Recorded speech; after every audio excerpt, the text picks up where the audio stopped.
Hello everyone, Kent Bressler here. I want to welcome you to Kent's Kidney Stories.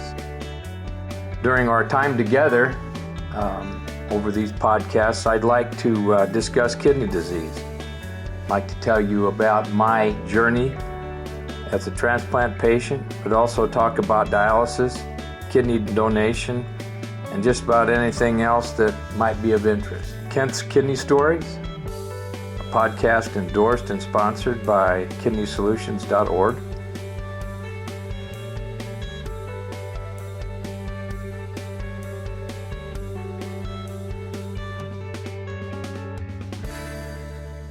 Good morning, Kent Bressler here. I want to apologize for my voice. I've had a little bronchitis for the past couple weeks, and it's kind of scary because my voice will come and go. So just bear with me because it's very important that I do these. I've been having a lot of fun with them, and they keep me in the kidney game. So today I want to start with a prayer like we always do. So we could just bow our heads in prayer. Good morning, Lord. Today's a new day, a chance for a new start.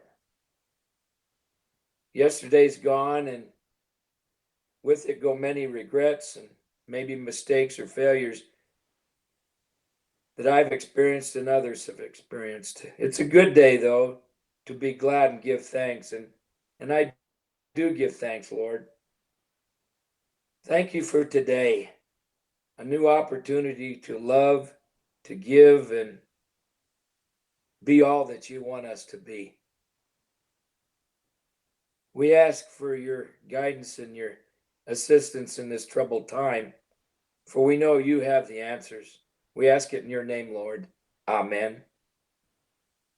Well, here we go. I'm I'm kind of excited because I haven't had a chance to talk for about 2 weeks, so it's better. And when I get a chance to talk, I'm going to do it. So the only person who's been happy about this laryngitis and bronchitis thing's been my wife. She hasn't had to listen to me. Well, anyway, we're gonna go on a journey again today, thanks to Kidney Solutions. Kidney Solutions is a 501c that we work with, helping people get donors. But before I start, I have a guest today, Jonathan Traylor, and before I get started with him, I wanted to tell you how difficult these times are. We're in this COVID-19 or coronavirus era, and everybody is kind of secluded. If you're not in quarantine or if you're not staying at home, shame on you because you're supposed to. And if you aren't, I would hope you'd get there because this is really not a good thing, this COVID-19. Anyway, I wanted to tell you a story. On Saturday, I got a call in the middle of the day out of the clear blue from a gal that lives in the Woodlands. Now, this gal is 97 years old, and she lives in an assisted living. It's a very nice assisted living area. Has over 125 or 130 people in it. Anyway, she called and told me, well, Ken, she said, 2 people tested positive for the virus here in our community, meaning in their building. And I said, oh no, Felita, what's going on then with you? And she said, well, I'm sad because I'm caught in the apartment. I can't go anywhere. No one can come in. We can't go out. I'm actually sequestered in my apartment. Now, this apartment is not a big apartment. I've been in it several times when I visited her. And I thought to myself, oh my goodness, dearest Lord, how in the world could someone survive in that environment at 97? I don't know how she's doing it, but I told her, I said, listen, Felita, I'm going to call you as much as I can. We'll write you letters. And she said, oh, I would love that. So I went around, I called all my pals that have known her because she's a church gal that lived with us here in Kerrville, and then she moved out to Houston. Anyway, I want to tell you, you don't have it bad. You don't have it bad if you can walk outside. You can take a walk. You don't have it bad. Trust me, you don't have it bad. Fleeta's got it bad. All right.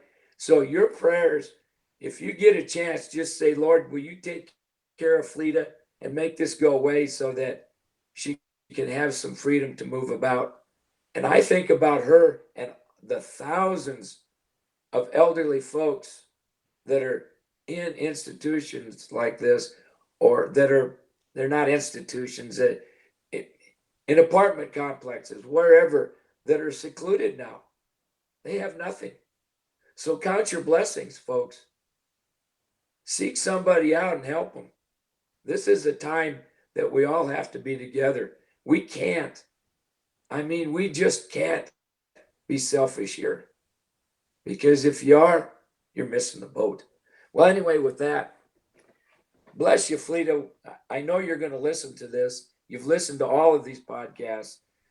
And trust me, this will get better. Okay. So this journey that I've been on with kidney disease, I've run into lots and lots of people. And one of the people that I have close contact with now is Jonathan Traylor. Jonathan lives in the same community as I do. And Jonathan's looking for a kidney. He's on dialysis, and I wanted him to tell you his story because it resonates with a lot of you, I'm sure. But if you can spread the word that Jonathan needs a kidney, we would appreciate it. And we'll give you the phone number. He's registered at Methodist. And we can, if you'll just email me, we can get you all the information that you need if you're considering donating at this point in time. So right now, I'd like to be quiet a little bit and introduce to you Jonathan Traylor. How are you, Jonathan? Well, Ken, I'm doing pretty good this morning. I appreciate you having me on your podcast, and looking forward to interviewing with you. That's a good thing because, as I've told you before, preemptively, what I want to do is have you totally relaxed. Can you tell me, you have a very interesting story about how you found out about your kidney disease and how it happened to you. Can you kind of give us an idea what happened? Well, unfortunately, Ken, I started having some urinary tract infections, which was told later on that urinary tract infections are pretty rare for men, um, and that they're not normal for most men. So they would just treat that with usually with antibiotics and send you home. And then you would recover from those. I would recover from the urinary tract infections. And then later on, I was basically, I started having issues with overflow of urine that was going back into the into my kidneys, and actually shut down one of my kidneys. And I was only operating at one point with just one of my kidneys. And then back in June of 2019, I went into complete kidney failure.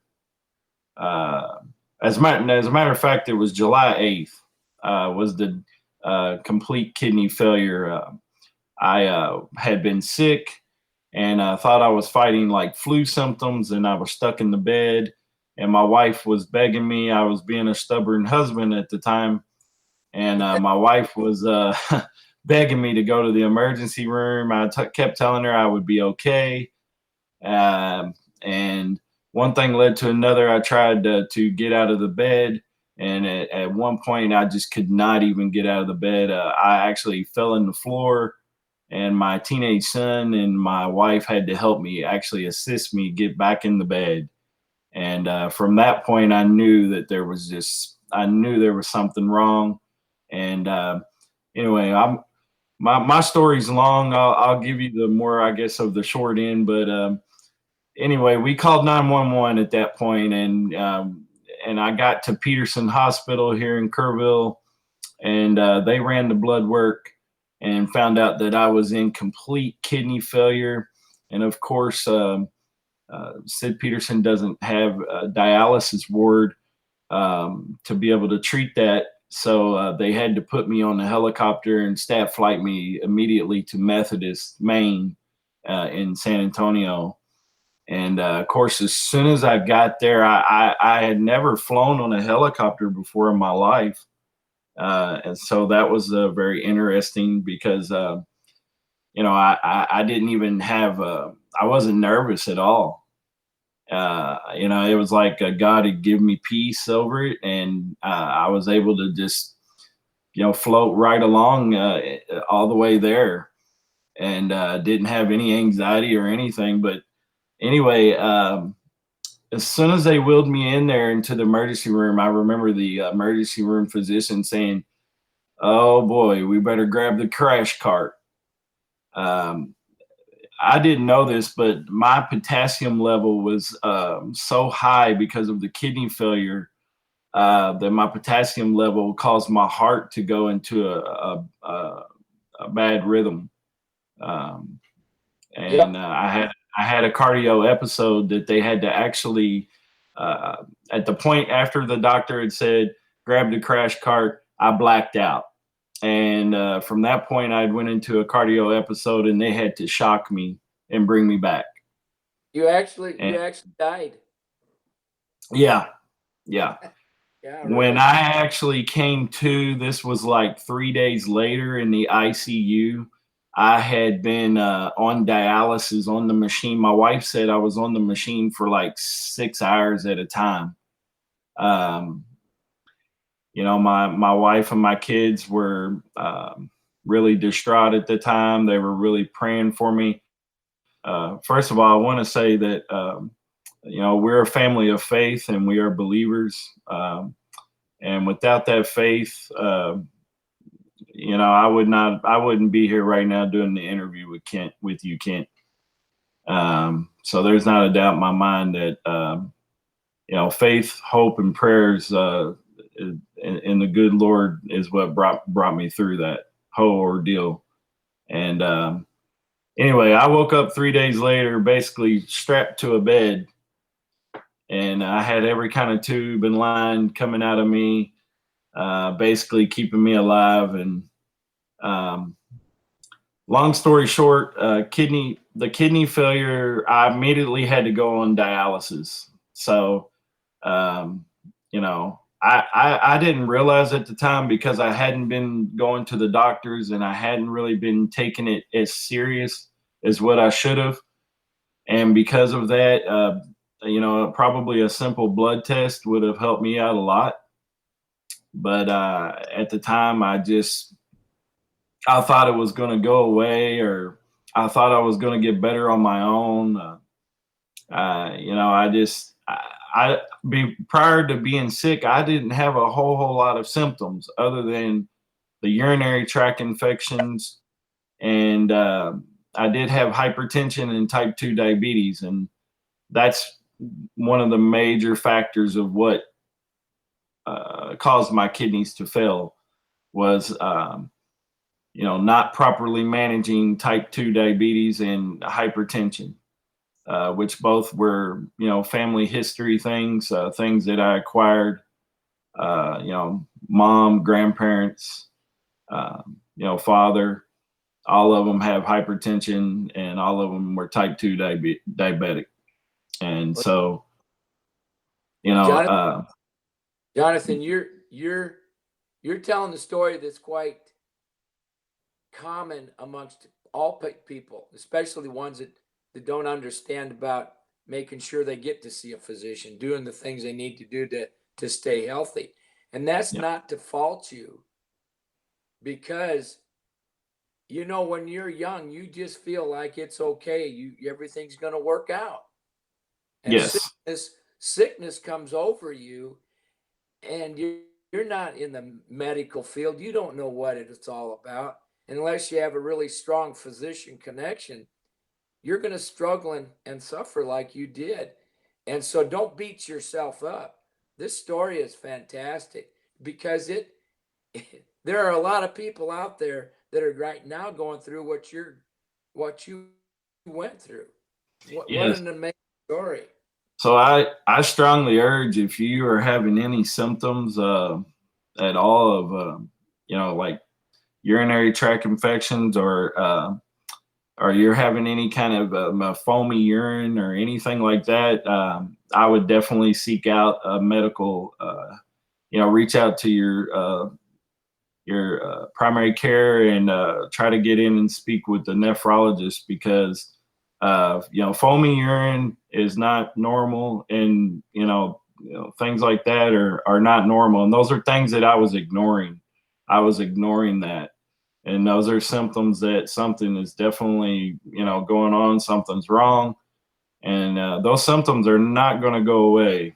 They're just not, unless you just have a miraculous event. They're not going to go away. They're going to continue to get worse. And I strongly urge. I've had conversations with family members that know about my story, and they've actually now went to the doctor and got checked out because of my story. So if anything, my story is helping people, because it's uh, you know causing people to be cautious about their health, about their own health. And so people ask me questions all the time now regarding kidney issues and things like that. Hey, what about this? What about that? And I'm able to tell them my story, and tell them it's no joke. It's something that you definitely need to check into. It's a serious matter. That foamy urine, I still have that. Did you realize that? I still have that after 30 years after transplant. Wow. No, that foamy urine is indicative of protein in your urine. But I don't have protein. Mm. I don't have any protein in my urine. But early on, like before you got sick and had to go to the intensive care unit, that foamy urine was definitely protein. If they tested somewhere, they had to test you for protein in your urine, which is a Mm. simple $5 test. It's a urine test. Yeah. All right. So what you're saying is, if you have type 2 diabetes, if you have anything such as urinary tract infections, not everybody has those, but those are signs and symptoms you need to care for right now. You don't wait, right? And we've Right. stressed that over the course with this virus to itself. Don't wait on symptoms, because symptoms are they're like a red flag. Hmm. Do something about them, right? Right. And that, yeah. So so tell me how is it that before on were you seeing a family doctor? Don't mention any names, but were you seeing a family doctor? Unfortunately, I was not, and I didn't take it serious enough. And like you said, I was young. At this point, I'm 42, but I mean, we're talking about I had symptoms of this in my 30s, and so I just, you think you're Superman. You think you're just going to live forever, and you don't need to go the assistance of a doctor. I had a white coat syndrome where I just did not like doctors. Uh, and now I'm like they're my buddy, because I'm forced to have to Yeah. be around them all the time. And so I've seen more doctors probably in the last 8 months than I've ever seen in my life in all my 42 years. So, but beforehand, I stayed away from the medical field. The doctors, they scared me, and I shouldn't have been that way. I just shouldn't have been, but I just was. Nobody, And nobody wants to be sick. Be honest right, with yourself, right? I didn't want to be. Jason didn't want to be. All of our friends that have had kidney disease, it was unbelievable. And actually, it's a denying process. You deny you have it, even if you're mhm, told. Sometimes you think, well, yeah, it's going to go away, or I'm strong enough, I can overcome it. And I don't want to be sick, because if I'm sick, people are going to look different at me. I might lose my job, or I might, people are going to look at me differently. Well, yeah, but guess what? You got to take care of yourself, or you're not going to be around, right? And right. what you're doing. That's what you're doing. You're taking Yeah, care of and yourself. because of that fear, it almost killed me. Because had I been going to a physician, had I been, seeing a nephrologist, we could have set up things a little bit differently. Instead, it became a life-threatening event where my kidneys failed me, and a simple blood test would have showed that I was going in kidney failure. But because I stayed away.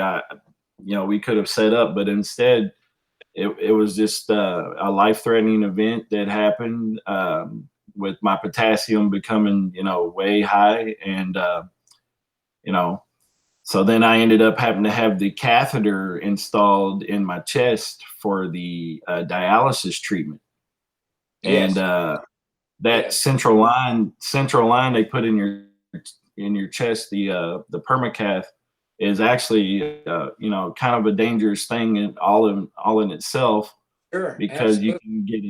you can get an infection from that thing, and you can't really, it's hard to take showers and to care for yourself. You have to be really careful with that, because if it gets wet it can get infected, things Yep. like that. And I went through that as well, and then finally got a fistula installed, and so that I could continue with the dialysis treatment and get that catheter out.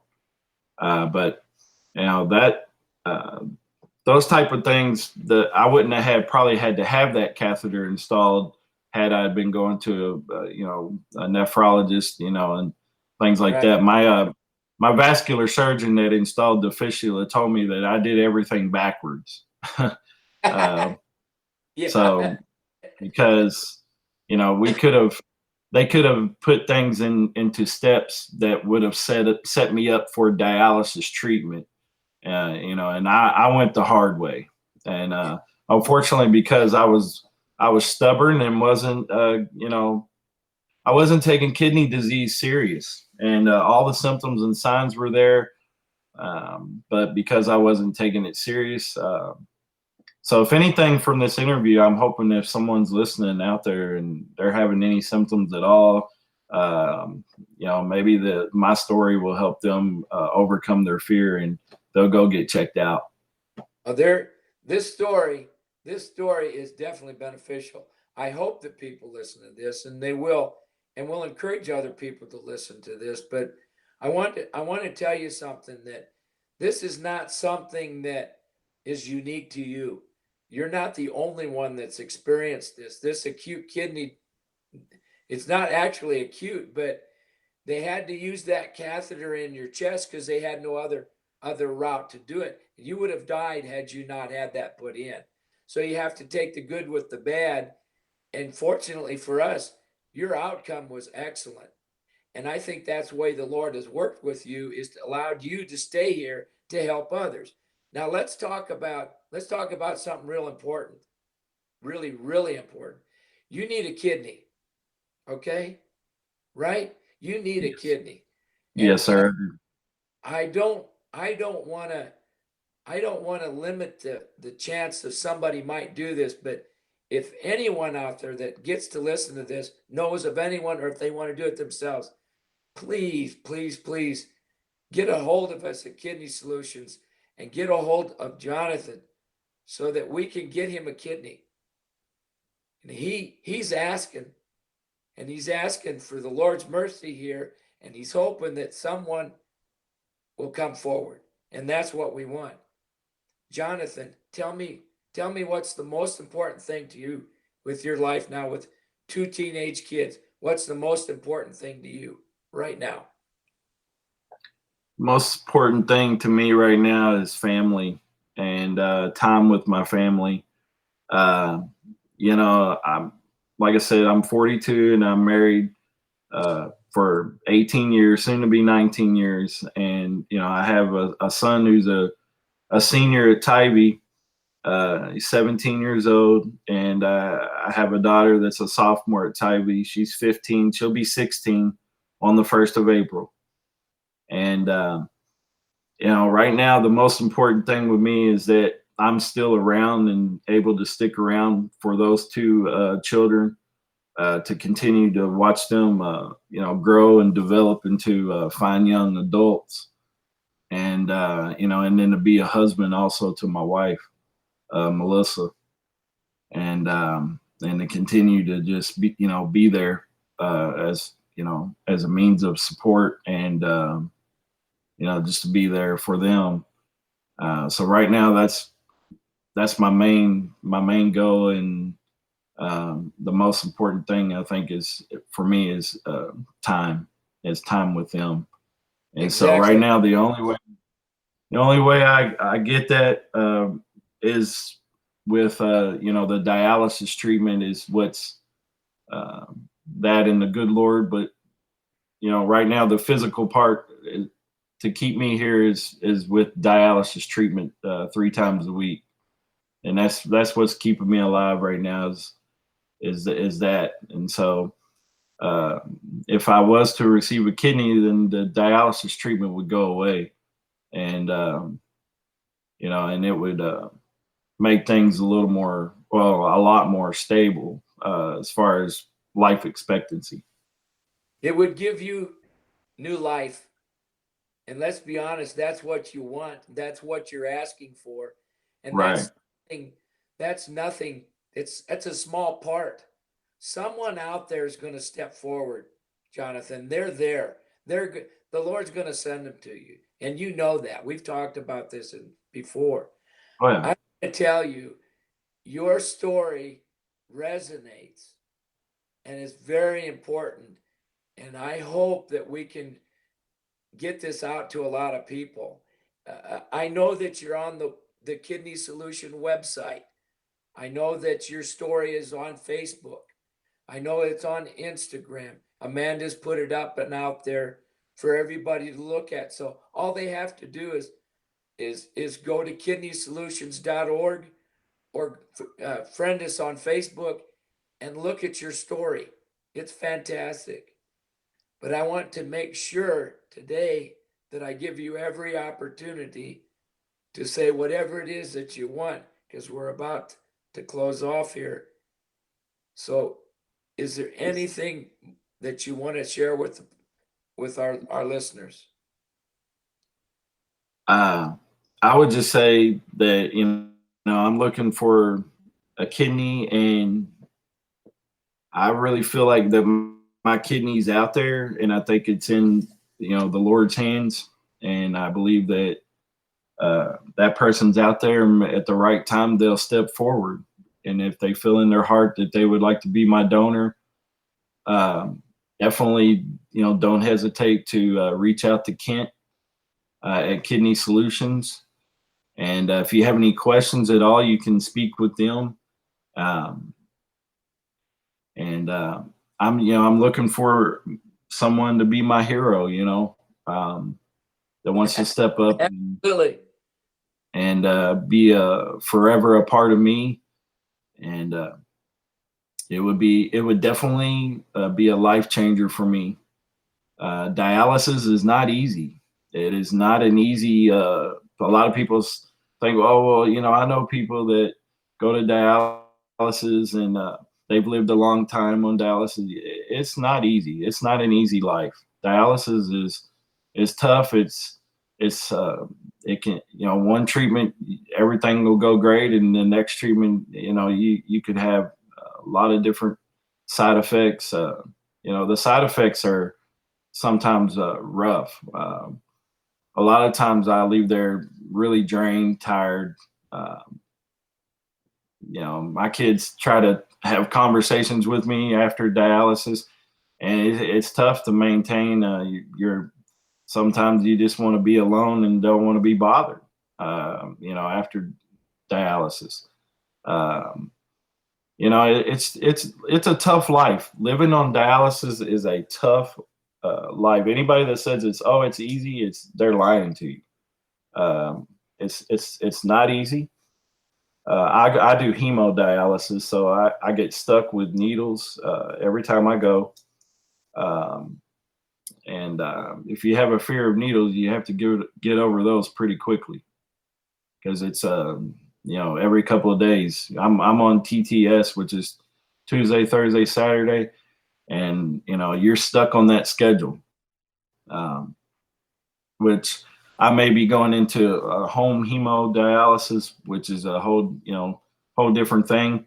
I won't get into that too much, but um, you know, um, if you're out there and you feel in your heart that you would want to be my donor, it would be great and be a life changing event for me and uh, my family and my children would be so much appreciative. And I just wanted to say also, while I have the chance, to a big thank you to Kent and Amanda at Kidney Solutions for all the help and everything that they've done for me and my family. Has just been amazing. They've been great and turned out to be good buddies, good friends. So forever friends. That's right. And we're going to stick with you throughout this till you fire us. We don't charge anything, right? You don't ever get a bill from us. You're never going to see a bill. No one does. So that's Nope. that. I just want to get that plug in because people are worried. Well, I wonder how much it costs. It didn't cost you a thing to have a friendship with Kidney Solutions. Because we're gonna take care of you. All right, one way or the other. People want to donate money to us, that's fine. Okay, we love that to help cover some costs. But let me tell you, here's a phone number before we. First of all, let me thank you, Jonathan. I want you to know how important this talk was. I'm just overjoyed with your presentation and how you carry yourself. At 42 years old, you've got a life to live, buddy. I was transplanted at 37. Okay. I want the best for you. Everybody who's listening wants the best for you. And I'm going to tell you the best is coming. All right. If they're interested and want to donate, here's a phone number for you to call 800 888 0402. Or you can go online to the Texas Transplant Institute. That's where Jonathan is signed up for his transplant. Go to that site and they have a form you can fill out. But if you want to get started, 800 888 0402. Jonathan, I don't know what to say to you, but we're going to have you back on because we want to have you back on after you have your transplant. Okay. As soon as that happens, we'll let everybody know and we'll have a big party for you. But we'll Sounds good. we'll keep our distance. All right. Sounds good. Thank you very much. Oh, thank you, Ken. Folks. You're welcome. You're welcome. Listen, folks, you gotta have heart. This is a hard time to be living, but it's a good time to be living because you can step out on your own to help others. Be remembering your friends. If everybody who's at home right now gets a call from you or a text or some type of message, it just makes them feel that much better. So give somebody a chance, give them a call. And pray for Felita, will you? In the meantime, keep on breathing.